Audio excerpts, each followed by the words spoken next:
So we go into the next session, which is going to be the final, where it's going to be exciting and intriguing, because we're talking about a brand which is successful, not only in Africa, not only in Europe, but across the world. They've done this over and over again. On their platform, we've seen some of the best players ever. Talk about the Ronaldos, talk about the Messis, talk about the Zidans, the Beckhams. On that platform, it's where stars really are shown. And everybody wants to go there to actually prove that they can play for the elite clubs in Real Madrid, in Barcelona, Atletico Madrid. They've won a lot of trophies in Europe and what have you. It's the league that many want to watch. Only recently was broadcasted on Star Times Akofe's platform. I'm talking about La Liga. So the next session and the next roundtable discussion is going to be set for La Liga to have their discussion. So help me please invite onto the platform discussing the topic leveraging data research and technology. The first person I'll call on here is Diego Spottorno. He's the Deputy Head of Mission, Spanish Embassy here in Ghana. Give it up for Diego.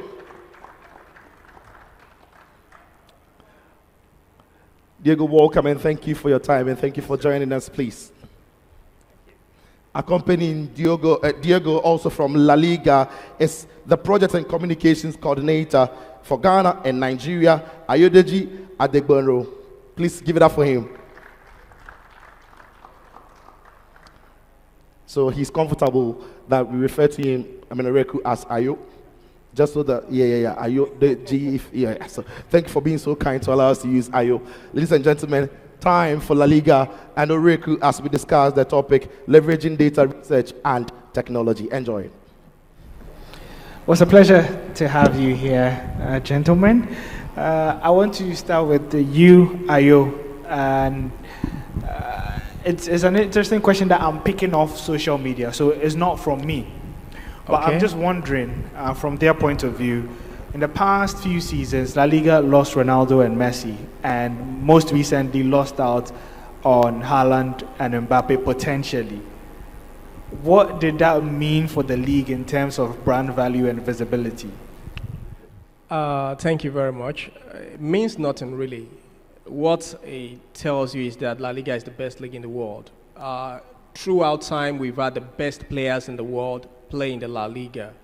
Ronaldo de Lima, Cristiano Ronaldo, Juan Cruyff, Romario, Maradona, the best players who have ever played the game, Zidane, they've all played in the La Liga. So at some point, due to one factor or the other, either old age, retirement, they all leave. And the league has continued to grow and wax stronger. So, Ronaldo is 37 now, Messi is 35. Missed out on Haaland and Mbappe. Maybe not. Look into inwards. You have fantastic young players like Ansu Fati, like Vinicius Junior, like Rodrigo, like Camavinga. We got Chouameni from the French Ligue 1. So it doesn't really affect the brand. You have to look at the collective. It's a team sport, not individual players. Well, you do mention that it's a team sport, and I'm sure that's what you do at La Liga, working for them. Let's talk about your focus on innovation and how it's made you stand out in the past few years. Why do you think that league products need to be innovated? It's very simple. You either innovate or you die. There are no two ways about it. There are no in-betweens. We at La Liga, we have this tagline we use. It's not football, it's La Liga. What that means is that we see ourselves more than just a football competition. If we see ourselves as just a football competition, then we look at the English Premier League, the French Ligue 1, the Italian Serie A, and the German Bundesliga as our competitors. But we are looking at other global sports and entertainment brands like the NBA, the MLB, the NHL, UFC, WWE. All these global brands are competing for the same set of eyeballs as we are. So we need to constantly be at the top of our game. We need to constantly innovate and be competitive. Otherwise, we'll be left behind. With the innovation, right, it comes to technology. And there is some quote-unquote downside to what people have been saying with the La Liga technology, just to keep you in suspense a bit. But let me do some more here and come straight to Diego. because you've had the opportunity to interact with La Liga fans here in Ghana. Now, it's a famous league in Africa, not just Ghana. In fact, in the 2021 Ghana Premier League report by the African Sports Centre, pegged La Liga as the second most watched football national competition right here in Ghana. Now, how fulfilling is it for you to have such a strong product in your host country? Well, firstly, I wanted to thank you for inviting me. It's a great privilege for the Spanish Embassy to work with you and to promote our Spanish football. La Liga, as my colleague was saying here, is not just football. It's a system, it's a method that has been representing a great success business-wise and also socially around Spain. And that's why I so much agree with what he said. Innovation is part of life, but when you see the previous players from La Liga and how well they've been doing, and also how there has been an improvement in terms of players. Okay, Cristiano Ronaldo left, Messi left, there are new players. There's like Raúl left one day, Zidane left one day, Ronaldo Nazario left one day. So it's just a system that it's being implemented so well that that's the reason why it became such a huge brand. So it's a privilege to present it here and also to be in a country that likes to follow it so much. Also, for you've explained what makes the league really unique. A lot of the lessons and work is done in Spain. But let's try and localize it a bit and focus on what makes the La Liga brand such a strong one in the African markets. What are some of the steps that has been taken over the years? Because I assume that it's been deliberate steps to be able to penetrate the African market. Just for leagues out there, to learn, our local leagues as well. I mean, you don't have to give all the secrets, but if you could I'm going to say it in 2 words. Okay. Iñaki Williams. No, but honestly, having great players from all over the world has made La Liga very interesting. I think the fact that we have, and I say it personally in the first person, we as La Liga, because every Spanish person, here I'm representing the Spanish government, but as a Spanish person, everyone thinks in Spain that La Liga is part of themselves. So if you go to a bar and you take a plumber who is watching a football game, he will say, La Liga is a part of my life. La Liga is part of myself. So when you get that feeling in every person, in every citizen, that La Liga is a part of it, you get a great success. And I think that this feeling is also shared by African people, by Ghanaian people in Ghana. When you're watching a La Liga game, when you're watching Athletic Bilbao play against Real Madrid and you see Iñaki Williams, you're seeing a part of something that you really love. So that ownership that people take on La Liga, both in Spain and in Ghana, has made it successful. Well, I do like the Iñaki Williams bit. I do expect it to be a lot more, the interest in Iñaki Williams this season, because he just announced that he'll be playing for Ghana at the World Cup recently. But let me come to you, Deji. I've made you wait for a while. But speaking of the technology and how you innovate, it stood out, obviously, from afar. La Liga uses so much analysis. They even tell you how frequently a team plays a corner kick, at what point, the different camera angles and all that. However, some people have criticized that you are kind of overusing the technology, saying that too much of it, especially with how the TV viewership goes, it gives it a video game feeling sometimes. When they score a goal, the camera spins about 8 times or so. What do you make of these assertions? I don't think it's correct. When football started out as an amateur sport, today is a multi-billion-dollar industry. When football started out on TV, it was in black and white, then colored. Then you started broadcasting in SD, then HD. Now we have 4K. It's made it more interesting. Now you are just not watching the game. Mark he did mention that when Start started out, it was descriptive, number of shots. Now you have XG. Now you have an enhanced in-game experience where while the game is going on, you are seeing arrows telling you about the distance between maybe the free kick taker and the goal, telling a player as the ball is making a run, and you are seeing arrows pointing at the obvious angles, passing options available to the player.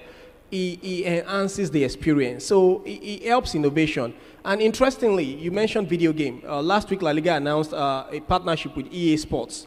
From next season, it won't be called La Liga Santander anymore. It will be called La Liga EA Sports. So you are going to get better highlights, enhanced in-game experience. So this is part of innovation. It's going to make it better. It can't make it worse, really. It's only going to make it better. And when you experience it, you will know. I think Diego wanted to add something.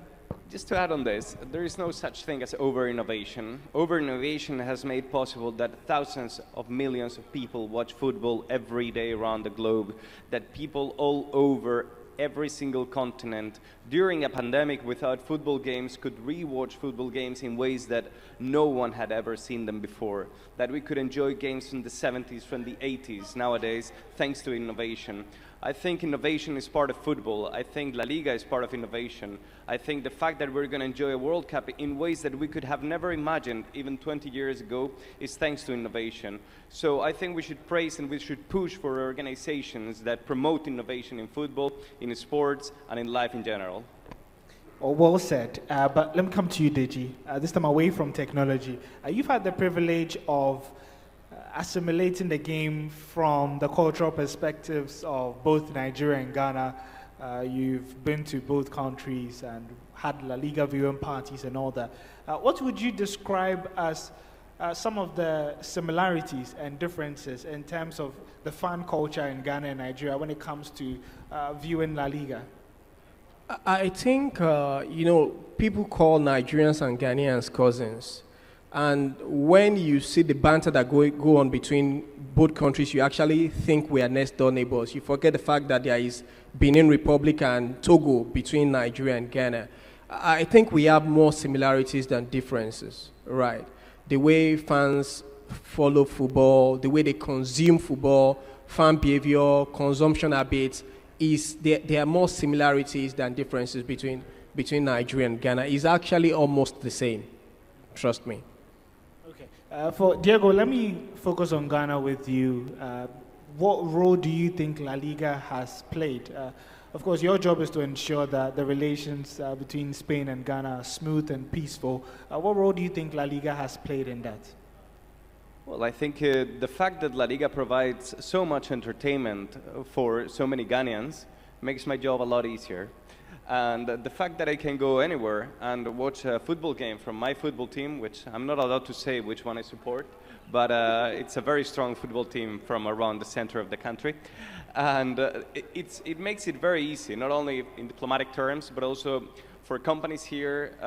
It's much easier to start a business when you have a meeting over a beer watching Real Madrid play Barcelona than when you do it watching two horrendous football teams, you see? So La Liga just makes people closer. It makes people closer within the country in Spain, but also in Ghana. The fact that you said that La Liga is the second most followed competition in Ghana, right? Following the Premier League, I guess. It just makes it very easy for the promotion of the brand Spain. And that's something that we cannot highlight sufficiently, because La Liga is one of the best brands that we can have in order to promote our country abroad, also in Ghana. Well, Diego mentioned the point. La Liga is number 2 to the Premier League, which is number 1. Is the Premier League something that you think of? Do they give you a headache? And do you have a plan of going past them one day? There is a plan in place. Eventually, we are going to overtake the Premier League. When the La Liga president, Javier Tebas, when he came up with the internationalization policy in 2013-14, we realized that despite the fact that La Liga had the biggest clubs in the world, the best players in the world, we were playing second fiddle by a long mile to the Premier League. So we decided to take La Liga to every fan everywhere in the world. We opened offices around the world. There are 2 offices in Africa, one in Nigeria that covers Ghana, one in South Africa. Delegates in 49 countries and territories around the world. There are about 8 delegates in Africa as well. What we have done over time, innovation, technology, it has promoted us, made us very competitive. And eventually, we've closed the gap. As of 2014-15, the TV money for EPL was more than double that of La Liga. But that is no longer the case, All of these put together has helped our growth, helped us develop, and eventually we will overtake the Premier League. We were talking about how we use technology earlier. One of the things technology has helped us to do is to let us know where the fans are, where our fans are, who they are, what interests them, their consumption habits, how we can connect to them, and how we can engage them. With data like this, we don't do anything haphazardly. We don't take decisions by maybe guesswork or by feelings or by intuition. Every decision we make at the company is based on data. So data available to us shows that, you find the older football fans on Facebook and in rural areas. Older fans in rural areas, you find them on Facebook. The younger, trendy fans in the cities, you find them on Twitter, you find them on Instagram. The Gen Z, you find them on TikTok. Gamers, esports enthusiasts, you find them on Twitch. And we create content in more than 20 languages across 17 social media platforms just to reach these people. Last season, for the first time ever, La Liga broadcast a game, Real Sociedad versus Real Betis, on TikTok. And the numbers were crazy. 733,000 views, 6,000 shares, 68,000 comments, 1.2 million likes. And at the end of that season, our follower count on TikTok increased by 4.5 million. So it's only a function of time. I can tell you with all confidence, when we say we are the best league in the world, it's based on available data, it's facts. It's not what I think, it's not my opinion. So eventually we will overtake the Premier League. I'll take your word for that, Deji. You can take that to the bank. I really do love the segmentization and how La Liga make their content very relatable. I remember, I think was it Naki Williams' birthday, they wished him in Chi or so. And it was viral all over social media. And sometimes it's just those little things. Yeah, the first time like I said, we post content in over 20 languages. The first time we posted the content segmented to Ghana in Twi, I think that was around 2018. It was something that had to do with Thomas Partey, who was an Atletico Madrid player at the time. The engagement was crazy. A lot of people were saying, is this the real La Liga account? Did someone hack? Oh, it's the account is verified. Oh, okay, did someone hack the account? La Liga is posting in Twi, but over time, people got used to it. So like I said, we reach out to people where they are, and that is one of the factors that distinguishes us from the rest of the competition. And in your bid to catch up with the Premier League, don't you think La Liga's financial stiffness in terms of the salary cap that they put on teams, how the broadcast money is distributed, it's in sharp contrast to the English Premier League, where there is a huge equity that cuts across. And so you would realize that the team finishing bottom in the English Premier League is earning similar money to a top team in La Liga in terms of TV rights. Prior to 2013, the TV rights in Spain was negotiated by the clubs individually. So you have a situation where Real Madrid and Barcelona, the big two, they get about 80% of TV money that comes into Spain, and the others are fighting for the scraps. So what means is that the lower clubs don't get enough money to compete, then they borrow money, then they go into debt. At the beginning of I think either 2011 or 2012 season, the La Liga season was delayed by a week because players went on strike. A lot of clubs were owing wages to their players. But Javier Tebas came with this policy of financial regulation policy. You can only spend a certain percentage of what you earn. Also, the collective bargaining for TV rights. At first, some of the clubs, the big clubs, didn't like it. But when that was implemented, it ensured that more money was available to even the big clubs and the small clubs. So now it will take time.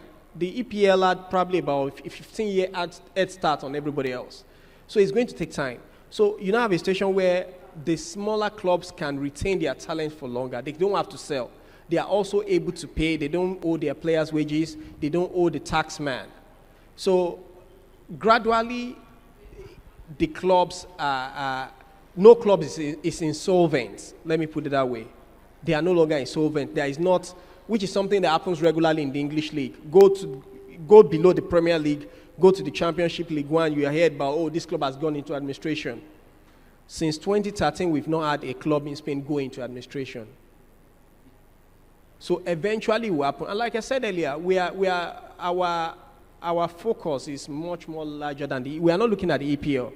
We are looking at NBA, UFC, MLB. Those are the competition, we are not streamlining ourselves to just football tournaments, football leagues. Well, you mentioned administration. I'll come back to you on a point on that, but let me engage Diego a bit. Diego, you've been in Africa for a while. Have you had the opportunity to watch some other African leagues as well? And where do you think we fall short? I think you don't fall short in anything. It's just a matter of time. It's just a matter of time of organizing events like this, of pushing forward the branding. The branding is very important. The branding makes people fall in love with the team. Falling in love with the team means that you're never going to miss a game, that you're going to go to the stadium, and that you're going to follow the trajectory of the team throughout its entire competition. It's exactly what happens in the World Cup. When you look at it, how people react when their national team is playing, it's about feelings. So those feelings that people have for their football teams is what needs to be increased. By doing that, you will get a lot more followers and much bigger leagues that will have a much stronger economic impact in everyone, not only in football players, you were speaking about that before, but also in industries that surround the fact that football players are people who get a lot of money, or the fact that certain teams do better than others. Increasing the feelings that supporters have for their football teams is, in my opinion, what should make it different from other sports. Well, still on the fan experience and increasing that, one way we've seen La Liga do that is through technology, and that essentially cuts the gap that you have to climb to the top because technology makes things easier. Unfortunately, for the leagues in Africa, we know that tech comes with a lot of cost, and so the leagues here are not too abreast of technology. For instance, in the Ghana Premier League, there isn't any goal line technology, there isn't any VAR. It was just last season, I think, that referees could get communication gadgets, and so that gives you an idea of how far behind we are in terms of technology. With us being behind in tech and also in resources, do you possibly see a way out of this in terms of catching up with the rest of the world? But of course, I mean, when I was talking about feelings and the sport, that is not given by technology. Technology can allow you to reach other people in different continents, and that takes time, because before you need to get a lot of supporters, and you don't get supporters with technology, because supporters and the feeling of La Liga as more than a sport that he was saying, it doesn't come from the last 10 years because of the VAR system. It comes back from the 50s. It comes back from normal media, traditional media, so to say. Social media is something that has been able to push so many things around, and now you can have it. I've seen how you promoted this event in Twitter, how successful it was, how successful you were, but that's because you were aiming at it. I think technology is something good. Technology can help, but it's not absolutely mandatory in order to push local leagues or national leagues in Africa. I'll come back and take your final thoughts, but let me go back to Deji. You mentioned administration. Well, FC Barcelona have been in the news, and we just want clarity on the team because their finances have been a bit funny in the past few years, but their market expenditure doesn't reflect the financial overlook of the team. Do you have any explanation to that? And should Barca fans be truly concerned? Okay, how do I answer this without getting in trouble? Like you rightly said, their finances haven't been the best in the last few years, and because of the financial regulations available in La Liga is to protect clubs from issues like this, where you become insolvent. Now, for Barcelona, it's very simple. They have commitments they need to make. Now they've signed a lot of players, and I'm sure you've heard it, they can't register those players right now because what is available on the books, they will not be able to meet the expenditure. So they have to balance the books. And to register those players, they need to generate some money, maybe make some commercial deals, sell some players. They've been trying to sell Frankie de Jong.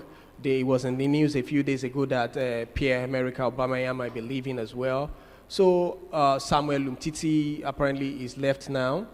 So if they are able to bring down their wage bill considerably, then they will be able to register the new players. And of course, Barcelona is still a big brand. They are still one of the biggest sporting brands in the world. So I'm sure in the last few weeks you've heard news of them selling 10 or 25% of their future TV earnings, selling naming rights of their stadium, making their stadium available for people to use for events. Those are creative ways they have deployed in trying to generate revenue. I'm sure they'll be fine eventually. I don't see Barcelona going to administration, but you can only spend a part of what you earn. So right now they need to cut down their cost. Yeah. All right, Diego, just to take your final thoughts. This is the second time that I've seen you at an event with La Liga. Is there a partnership or relationship between the Spanish embassy and La Liga? I mean, anything beyond the fact that both of you come from Spain? And also, just to wrap up on your whole talk, how are you as an embassy looking to keep La Liga as a top level in Ghana? Well, I wouldn't want to spoil anything, but of course things are going to happen. We will continue working together. I cannot spoil anything. Great things are going to happen. I'm just going to say a few things. Both the Spanish embassy, Spanish government, and La Liga believe that women should be encouraged to practice the sport of football. Things are going to be done in that direction. Women football is something that is growing in an amazing way in Spain, and we hope that our experience can also be useful for other countries, such as Ghana. Women football is something huge that has not been considered before, and that nowadays is becoming bigger and bigger. So I'll just leave it there, and I'll just say that of course we will keep on working together with La Liga, together with the Ghanaian authorities, in order to promote this beautiful sport that has such an amazing implication in the lives of so many people, socially, financially, historically, and also that allows us to have a lot of fun every single weekend of the year. Well, thank you very much, Diego. Deji, just to wrap up with you, you said Barcelona are a big brand, no doubt, absolutely. La Liga are a bigger brand.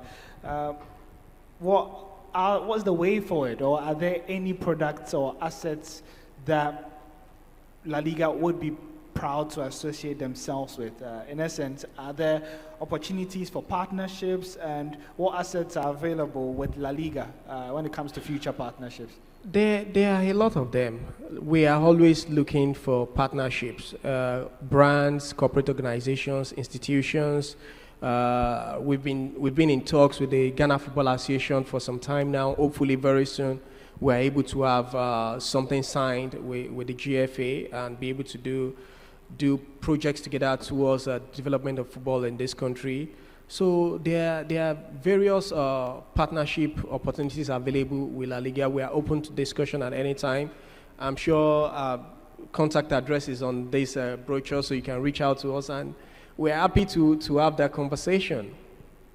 Okay, so La Liga say they are open, and that's the note on which we'll be wrapping up. Thank you once again for making time for us this afternoon.